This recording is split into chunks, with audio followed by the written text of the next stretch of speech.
मसीह के मीठे और मधुर नाम में सबको मेरा जय मसीह की। प्यारो, आशा करता हूं कि आप सब अच्छे हैं, स्वस्थ हैं और परमेश्वर को महिमा करते हुए आगे बढ़ रहे हैं। हमारा हर एक वीडियो को आप बहुत ही प्यार से देख रहे हैं, हमारा चैनल में जुड़ रहे हैं। इन सारी बातों के लिए आप सबको बहुत बहुत धन्यवाद देता हूँ। परमेश्वर हम सबको आशीष दे और ये 2024 में हम प्रभु के लिए और आगे बढ़े। जो हम लोगों ने नहीं किया है वो हम कर सके। प्रभु हम सबको सहायता मदद करे। प्यारो, हम लोग पिछले दिनों में देख रहे थे सताव के बारे में, क्लेश के बारे में और जो तकलीफ आते हैं उसके बारे में। हम लोगों ने देखे कि जितनी बड़ी कष्ट उतनी बड़ी आशीष। और हम लोगों ने सबसे पहले पुराना नियम से इस्राएल लोगों के जीवन के ऊपर में देखे, जैसे जैसे उन लोगों को सताया गया वैसे वैसे वो आशीष पाते गए, फैलते गए, बढ़ते गए। इतना ही नहीं, वो लोग गिना चुना आदमी आया था लेकिन लाखों में वो लोग बाहर निकला। प्यारो, फिर हम लोगों ने देखे प्रभु यीशु मसीह ने बोला, जो तुम्हें सताते हैं तुम उसके लिए प्रार्थना करो। और वो उनके लिए प्रार्थना कर रहे थे, पिता से प्रार्थना कर रहे थे। हम लोग भी पिता से प्रार्थना करने का जरूरत है, प्रभु इनके जीवन को बदल दीजिए। फिर हम लोगों ने देखे प्रेरित पौलुस के द्वारा जो कलीसिया को सिखाया गया कि तुम आशीष दो, श्राप नहीं दो। प्यारो, बार बार एक शब्द को हम लोग देखते हैं, कितना भी सताव आए, कितना भी क्लेश आए, कितना भी परेशानी हमारे जीवन में आए, हमें लोगों को आशीष देना है, लोगों के लिए प्रार्थना करना है, हमें बर्दाश्त करना है और आगे बढ़ना है। इन सारी बातों को हम लोग देखते हैं। प्यारो, आज मसीह लोगों का जीवन में इस बात का बहुत कमी है, घटी है। सताव जो उसके जीवन में आते हैं वो भटकने लगते हैं, वो प्रभु को छोड़ने लगते हैं, वो कलीसिया को छोड़ने लगते हैं, वो प्रभु के लोगों को छोड़ने लगते हैं। प्यारो, जब हमारा और आपके जीवन में कष्ट आते हैं, प्रभु ऊपर से सब कुछ देखता है। हम अगर बाइबल पढ़ेंगे हम लोग को पता चलेगा, क्योंकि प्रभु यीशु मसीह ने कहा, तू मुझे क्यों सताता है। प्यारो, कोई भी अगर हमको सताता है वो प्रभु यीशु मसीह को सताता है। इतना ही नहीं प्यारो, आज हम लोग देखने वाले हैं कि पतरस ने सताव के बारे में कुछ अद्भुत बातें लिखा। आइए हम लोग पढ़ेंगे पहला पतरस उसका 4 अध्याय और 12 से लेकर 19 वचन। हे प्रियो, जो दुख रूपी अग्नि तुम्हारे परखने के लिए तुम में भड़की है, इससे यह समझकर अचंबा न करो कि कोई अनोखी बात तुम पर बीत रही है, पर जैसे जैसे मसीह के दुखों में सहभागी होते हो आनंद करो, जिससे उसकी महिमा के प्रकट होते समय तुम भी आनंदित और मगन हो। फिर यदि मसीह के नाम के लिए तुम्हारी निंदा की जाती है तो तुम धन्य हो, क्योंकि महिमा का आत्मा जो परमेश्वर का आत्मा है तुम पर छाया करता है। तुम में से कोई व्यक्ति हत्यारा या चोर या कुकर्मी होने या पराये काम में हाथ डालने के कारण दुख न पाए, पर यदि मसीही होने के कारण दुख पाए तो लज्जित ना हो, पर इस बात के लिए परमेश्वर की महिमा करें, क्योंकि वह समय आ पहुंचा है कि पहले परमेश्वर के लोगों का न्याय किया जाए, और जबकि न्याय का आरंभ हम ही से होगा तो उनका क्या अंत होगा जो परमेश्वर के सुसमाचार को नहीं मानते। और यदि धर्मी व्यक्ति ही कठिनाई से उद्धार पाएगा तो भक्तिहीन और पापी का क्या ठिकाना। इसलिए जो परमेश्वर की इच्छा के अनुसार दुख उठाते हैं वे भलाई करते हुए अपने अपने प्राण को विश्वास योग्य सृजनहार के हाथ में सौंप दे। अगर हम लोग पहला पतरस उसका 4 अध्याय का 12 से लेके 19 वचन में पढ़ेंगे तो हम यहाँ पर पढ़ते हैं कि जो भी तुम्हारे बीच में जो कष्ट आया है इसको लेकर के तुम अचंबा मत करो। हम यीशु मसीह के कारण में कष्ट उठाते हैं, तकलीफ उठाते हैं, ये हमारे लिए बहुत सौभाग्य की बात है, ये हमारे लिए बहुत आशीष की बात है। लेकिन एक वचन और हम लोग यहाँ पर देखते हैं, जो मसीह के कारण नहीं, वो अपने ही के कारण कष्ट उठाते हैं। आइए हम लोग पढ़ेंगे उसके बारे में। तुम में से कोई व्यक्ति हत्यारा या चोर या कुकर्मी होने या पराये काम में हाथ डालने के कारण दुख ना पाए, पर यदि मसीही होने के कारण दुख पाए तो लज्जित ना हो, पर इस बात के लिए परमेश्वर की महिमा करें। आज बहुत सारे लोग ऐसे हैं जो अपने ही के कारण, अपने जीवन के ही कारण उसको कष्ट आता है और वो बोलने लगते हैं मैं यीशु मसीह के लिए कष्ट उठाता हूं।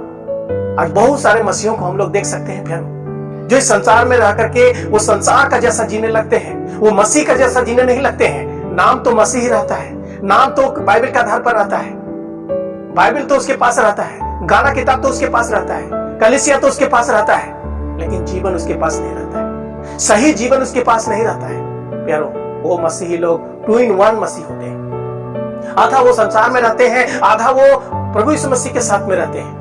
कोई ऐसा ना हो कि हत्या करे और दुख उठाए और बोले कि मैं मसीह के लिए दुख उठा रहा हूं। कोई चोरी कर ले और उसको मारे, उसको सजा दे लोग और बोले मैं यीशु मसीह के लिए दुख उठा रहा हूं। कोई कुकर्मी करे, कुछ कुकर्म काम करे और बोले कि मैं यीशु मसीह के लिए दुख उठा रहा हूं। कोई दूसरे के काम में बाधा डाले और कहे कि मैं यीशु मसीह के लिए दुख उठा रहा हूं। प्यारो, यहाँ पर 4 बातों को हम लोग देखते हैं पतरस ने रखा। कोई व्यक्ति ऐसा ना हो जो कुकर्म कर ले, गलत काम कर ले, अपना छवि को बर्बाद कर दे, अपना चरित्र को बर्बाद कर दे और बोले कि देखो मैं यीशु मसीह के लिए दुख उठा रहा हूं। प्यारो, आज बहुत सारे मसीही लोग कुकर्म करते हैं, अच्छा कर्म नहीं करते हैं, व्यभिचार करते हैं, गलत काम करते हैं, संसार में संसार जैसा जीते हैं और जब उसको लोग ताड़ना देते हैं, कष्ट देते हैं, सताव देते हैं, दुख देते हैं, वो सोचते हैं यीशु मसीह के लिए सारे। यहाँ पर पतरस ने कहा कि अगर तुम मसीही होने के कारण, यीशु मसीह को विश्वास करने के कारण, उसके पीछे चलने के कारण, कलीसिया जाने के कारण, बाइबल पढ़ने के कारण, प्रभु का बेटा बेटी होने के कारण, यीशु मसीह के नाम के कारण अगर तुमको कोई निंदा करता है,